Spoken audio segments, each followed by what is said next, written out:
Global Typhoon, Chairman TV. Weather update. Helping homeless people. Please subscribe.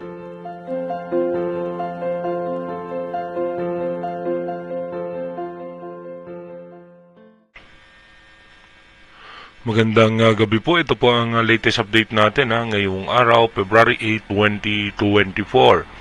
Humihina na nga po ng tuluyan itong northeast monsoon o yung amihan.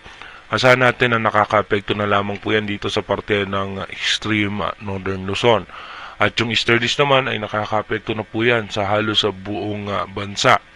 Iba yung pag-iingat sa ating mga kababayan dahil makakaranas na nga po tayo ng maalinsangang panahon at may mga tsansa na mga biglaang pag-ulan dito nga sa may parte ng Mindanao. Kung mapapansin natin, meron tayong mga kaulapan dyan na posibleng magdulot ng mga biglaang pagbuhos ng pag-ulan.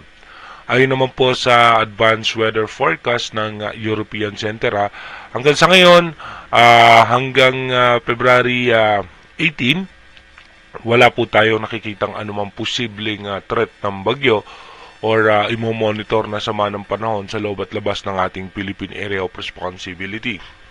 Sa ngayon nga po, mananatili pong maayos at maganda ang lagay ng panahon. Asahan lamang natin yung maalinsangang panahon bunsod dyan ng easterlies.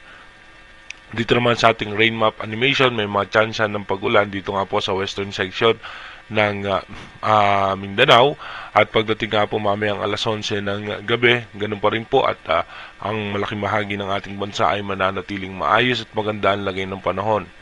Bukas naman, February 9 ng alas 5 ng umaga, mananatili nga po may mga tsansa ng mga posibleng mahina at katamtamang pag-ulan ng Mindanao.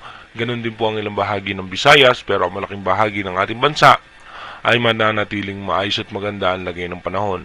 Pagdating naman po ng alas 10 ng umaga bukas, ganun pa rin po sa may parte pa rin ng Mindanao, ay may tsansa nga po pa rin ng mga mahina at bigla ang pagbuhos ng pag-ulan. Pero yung malaking bahagi ng ating bansa, mananatiling maayos at maganda ang lagay ng panahon. Dumako na nga po tayo sa ating advanced weather forecast. Dito sa ating advanced weather forecast, mapapansin nyo nga po na ang northeast monsoon natin hanggang extreme northern Luzon lamang. At pagdating ng February 9, mananatiling maayos at maganda ang lagay ng panahon. Pagdating po ng February 10, mananatili po na mas malakas ang pagbugso ng easterlies, bagamat lalakas ng konti yung northeast monsoon. Pero pagdating naman ng February 11, dito po mas lalakas muli yung easterlies. Pagdating naman ng February 12, magkakaroon tayo ng shear line. Dito nga po magkakasalubong na muli yung northeast monsoon at yung easterlies at magkakaroon mga tsansa ng pag-ulan ang eastern section ng buong Luzon. Pagdating naman po ng February 13, asahan nga po natin na may tsansa ng mga mahina at katamtamang pag-ulan ang eastern section ng Luzon. Pagdating naman po ng February 14, ganun pa rin po magiging maayos at maganda ang lagay ng panahon. Mas malakas pa rin po ang pagbugso ng easterlies. Pagdating naman po ng February 15, asahan po natin may tsansa muli ng mga mahina at katamtamang pag-ulan naman sa may parte ng Central Luzon.